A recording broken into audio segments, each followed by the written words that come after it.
ভগবান, তুমি যুগে যুগে দূত পাঠায়েছ বারে বারে দয়াহীন সংসারে।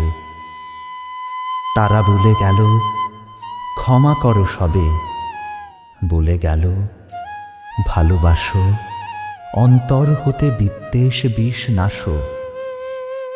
বরণীয় তারা, স্মরণীয় তারা, তবুও বাহির দ্বারে আজি দুর্দিনে ফিরানো তাদের ব্যর্থ নমস্কারে।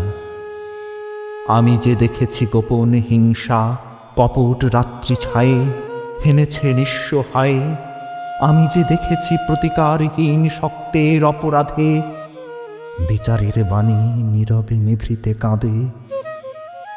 আমি যে দেখিনু তরুণ বালক উন্মাদ হয়ে ছুটে কি যন্ত্রণায় মরেছে পাথরে নিষ্ফল মাথা কুটে। কণ্ঠ আমার রুদ্ধ আজিকে বাঁশি সঙ্গীত হারা, অমাবস্যার কারা লুপ্ত করেছে আমার ভুবন দুঃস্বপনের তলে। তাই তো তোমায় শুধাই অশ্রু জলে, যাহারা তোমার বিষাইছে বায়ু নিভাইছে তব আলো। তুমি কি তাদের ক্ষমা করিয়াছ? তুমি কি বেসেছ ভালো?